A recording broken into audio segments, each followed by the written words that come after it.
Hello friends, আজ আপনাদের সঙ্গে একটা নতুন রেসিপি শেয়ার করছি। পুরো ভিডিওটা দেখুন, আশা করি আপনাদের খুব ভালো লাগবে। এটা সিদ্ধ চাল, আমি ওভারনাইট এটাকে ভিজিয়ে রেখেছিলাম। আপনি যে কোনো চাল দিয়ে করতে পারেন। চালটাকে এইভাবে পেস্ট করে নিয়েছি। এর মধ্যে এক বাটি চানাচুর দেবো, এটাকেও পেস্ট করে নেব। চানাচুর পেস্টটা চালের গুঁড়ির মধ্যে যাবে, পুরো চানাচুর পেস্টটা। 1 কাপ ময়দা,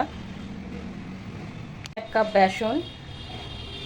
মশলার মধ্যে যাবে শুকনো লঙ্কার গুঁড়ো, হলুদ, গরম মশলার গুঁড়ো, গোলমরিচ গুঁড়ো, নুন, আর আমি দেবো একটু ম্যাগি মশলা।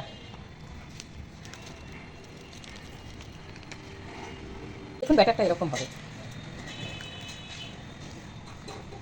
এবার আমি এটা 10 মিনিট ঢেকে রাখছি। এখন একটা সবজি বানাবো। সবজি বানাতে লাগছে গাজর, টমেটো, গ্রিন ক্যাপসিকাম, বিনস, পেঁয়াজ, গ্রেট করা সিদ্ধ আলু, কাঁচা লঙ্কা। মশলার মধ্যে নিয়েছি নুন, চিনি, হলুদ, শুকনো লঙ্কা, মিট মশলা।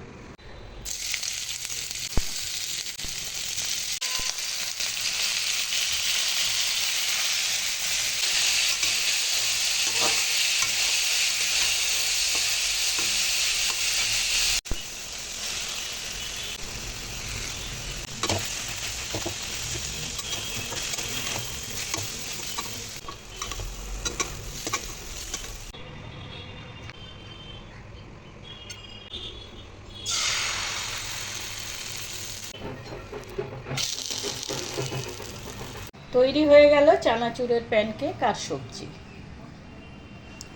একবার এই প্রসেসে বানিয়ে দেখুন, ডিনার এবং ব্রেকফাস্ট দুটোতেই খুব ভালো লাগবে।